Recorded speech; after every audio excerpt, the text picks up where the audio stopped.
Mo mọ̀ pé lọ́jọ́ kan láìpẹ́ Koikimedia just by the RAF ní waiting níbẹ̀ ni mo wà báyìí.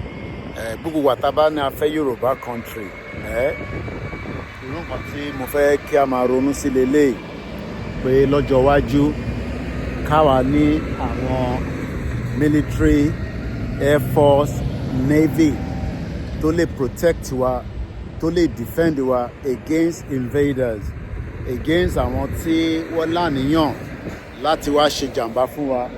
But ọ̀pọ̀lọpọ̀ kò yé wọn nígbà tá a bá ní a fẹ́ gba country ṣe lọ́ máa rò pé bóyá a wà against the pé kí Yorùbá kó ní àṣeyọrí. But ìwọ náà wo ohun tó ń wò lẹ́yìn mi òun ni pé níjọ́ kan nígbà táwa náà bá dá dúró gẹ́gẹ́ bí ìlú, àwa náà máa ní gbogbo eléyìí táwọn ọmọ Yorùbá tá máa train láti lè wa irú nǹkan báyìí tí a lè lò fún láti fi defend ilẹ̀ wa.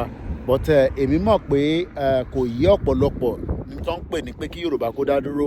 A máa ní ọlọ́pàá tiwa, navy, air force, police, a máa wá ní other security agencies. Tí a bá wo Nàìjíríà lénìí kò lè defend rẹ̀, kódà kò lè defend aráàlú.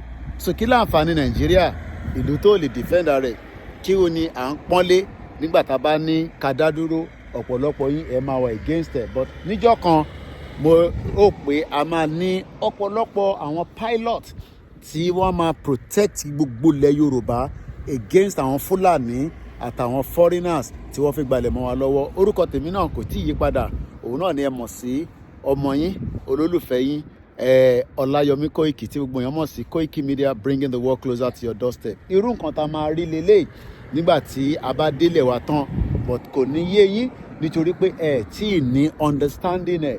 Gbogbo tẹ́ ń wò yìí níjọ́ kan àwa náà máa lè dé bí báyìí. Nígbà tá a bá máa débẹ̀, ibi tí mo mì ní pé ilẹ̀ Yorùbá máa débẹ̀ ni o, láti lè ní many, kò ṣe pé ká ra nìkan níta, a máa lè náwọn tó máa build ẹ̀, àwọn engineers wa tí wọ́n wà káàkiri, èyí tí gbogbo wa fi ń sùn tá à ń jí tá à rí nǹkan kan ṣe. Koikimedia, bringing the world closer to your doorsteps.